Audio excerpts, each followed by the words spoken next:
అందరికీ praise the lord. ఈరోజు దేవుని వాగ్దానం ద్వితీయోపదేశ కాండము 3వ అధ్యాయము 22వ వచనము.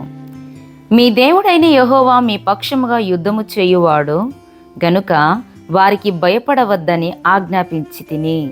ప్రియ దేవుని బిడ్డ, ఈ లేఖన భాగాన్ని చూసినట్లయితే మరి మోషే ద్వారా దేవుడు ఇజ్రాయేల్ ప్రజలను ధైర్యపరుస్తున్నట్టుగా మనకి ఇక్కడ కనబడుతుంది. వారు నడుస్తున్న మరి ఆ ప్రయాణంలో దేవుడు వారికి మరి తోడై ఉండి యుద్ధము చేయవాడని నేనే, శత్రు సైన్యకు భయపడనక్కరలేదని మంచి వాగ్దానం అక్కడ ఇజ్రాయేల్ ప్రజలకు మరి మోషే ద్వారా పలికిస్తున్నట్టుగా మనము చూస్తూ ఉన్నాం. ప్రియ దేవుని బిడ్డ, ఈ దినమున మీరు నివాసం చేస్తున్న, మీరు జీవిస్తున్న, మీరు ప్రయాణిస్తున్న ఈ జీవిత ప్రయాణములో దేవుడు మీకు ముందుగా ఉండబోతున్నాడు.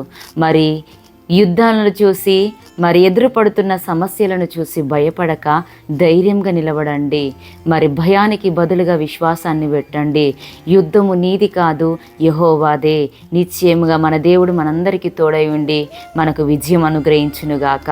ప్రార్థన. మమ్మల్ని మిక్కిలిగా ప్రేమిస్తున్న నా ప్రియ పరలోక ప్రాచానికి వందనాలయ్యా. ఈ దినము కొరకై మీరు మాకు అనుగ్రహించిన వాగ్దాన వాక్కులకే వందనాలు. అవును నాయన, శత్రు సైన్యమును చూసి భయపడక మీరు ముందుకు కొనసాగండి. యుద్ధము చేయవారు మీరు కాదు, నేనని సెలవిచ్చిన దేవా నీకు వందనాలు.